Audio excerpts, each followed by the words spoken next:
In order to complete a Promax flat field calibration, first, make sure that no patient contact parts are in the patient table. Next, use the device tool to start the flat field calibration. It's important to know that if you are using SmartPan system, which is using a 3D sensor for 2D imaging, device tool requires you to complete a beam check before moving on to the flat field calibration. If you're using a Dimax4 sensor, however, it's still highly recommended to do the beam check first, but device tool does not require it.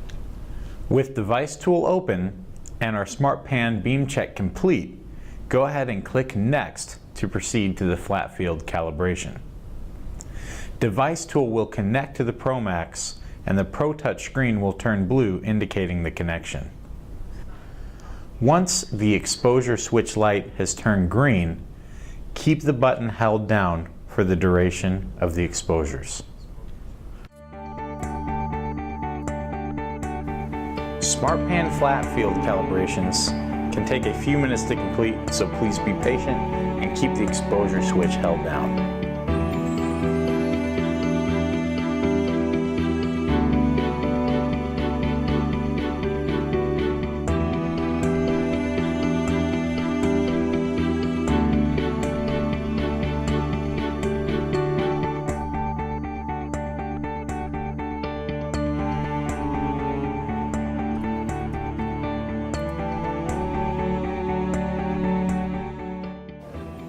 Once the words "finished" successfully appear on your screen, the calibration has been completed and you can let go of the exposure switch.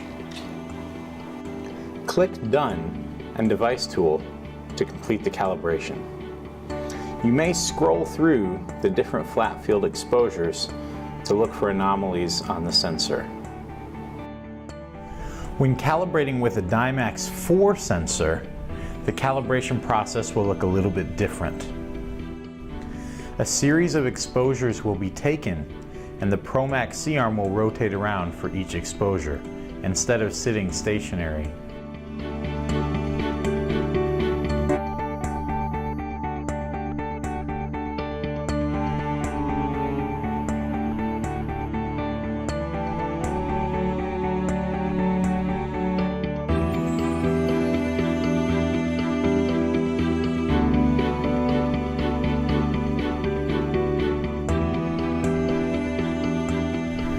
Once the calibration process is completed, you can move on to the next step.